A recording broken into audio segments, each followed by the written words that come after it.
Here we go. Isa akong royalty from England. Direct descendant ni Queen Elizabeth. Baliw. Eto si Eya, Ambitious frog? Kokak.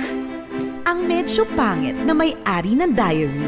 3,500 kada buwan, 1 month advance, 1 month deposit, 5,000 deposit sa Meralco, 2,500 sa tubig, 4 kayo sa kwarto, bawal ng tila ng boyfriend, saka bawal mag-alaga ng aso. O ano, kukunin mo ba? Hindi na ho. May boyfriend kasi ako eh. Hindi nga. Sige na ho, kahit anong trabaho, desperado na ho ako eh. Good luck. Sana magtagal ka. You don't have to be rude. Tama! Sino to?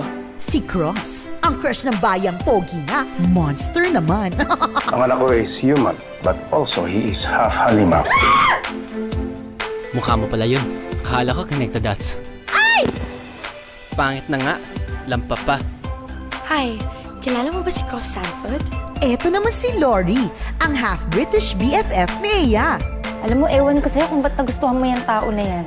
Elementary classmate ko na si Cross. I always got bullied. Lagi niya akong pinagtatanggol. I would like you all to meet my girlfriend. Si Cross, sigurado ka? Sinadya ko yun para mas lalo kanilang paginitan. So you and your pimples will be miserable. Can I order you? Take out? At si Chad, ang certified cutie na crush ni Eya. Nililigawan ko siya for 1 year. Di pa ako sinasagot eh. Kasi may iba siyang gusto. Tanga pumili ni Lori.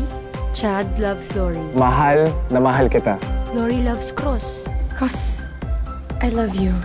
Eh, sino kaya love ni Cross? Bakit ang pangit mo? Sa mo tinatago yung sungit buntot mo. Pag di ka dumating, patay ka sa akin. Para mapansin ka man ni Cross. Kasi bagay kayo.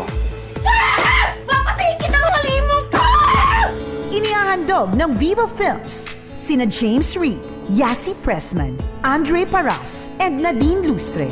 Gusto niyang pakita sa lahat ng tao, wala siyang kailangan kahit na kanino. Sa isang kwento ng pag-ibig na di mo inaasahan. Para sa taong di mo inaakala.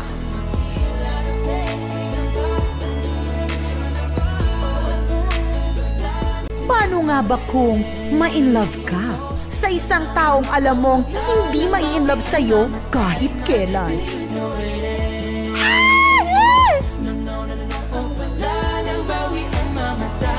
Sige na. Maganda ka na. Diary ng pangit. Come here. Body heat. Ano? Huwag kang maarte. Hindi ka maganda. Directed by Andoy Ranay. Sa April 2 na.